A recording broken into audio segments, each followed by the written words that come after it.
முதல்வராக பொறுப்பேற்றிருக்கக்கூடிய திரு விஜய் அவர்கள் அவர் தான் முத என் மேலே கம்ப்ளைண்ட்டே கொடுத்தாரு.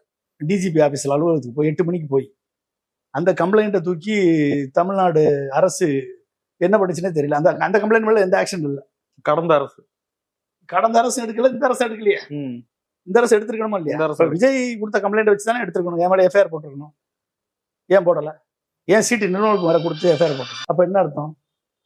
விஜய் கொடுத்த கம்ப்ளைண்ட்ல எஃப்ஐஆர் போட்டா நாளைக்கு கோர்ட்டுக்கு விஜய் வர வேண்டும், கேள்விகளுக்கு பதில் சொல்ல வேண்டும். இந்த நிலையை தவிர்ப்பதற்காக சிடி நிர்மல்குமாரையும் ராஜ்குமாரையும் வைத்து என் மேல கம்ப்ளைண்ட் கொடுக்க வைத்து ஆட்சிக்கு வந்த 2 நாள்ல முதல் கேஸ் என் மேல போட்டிருக்காங்க.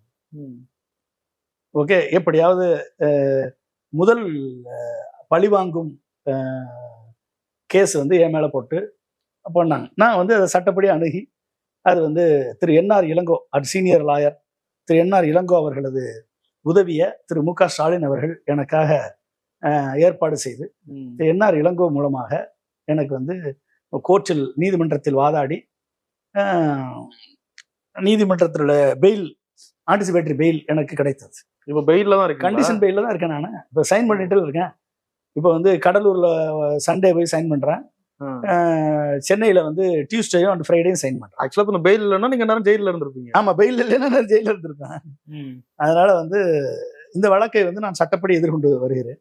கண்டிப்பா அதை சட்டப்படி எதிர்கொள்வேன். நீதிமன்றத்தில் வழக்கு இருப்பதனால ஃபர்தரா நம்ம அதை பத்தி பேச விரும்பலன்னு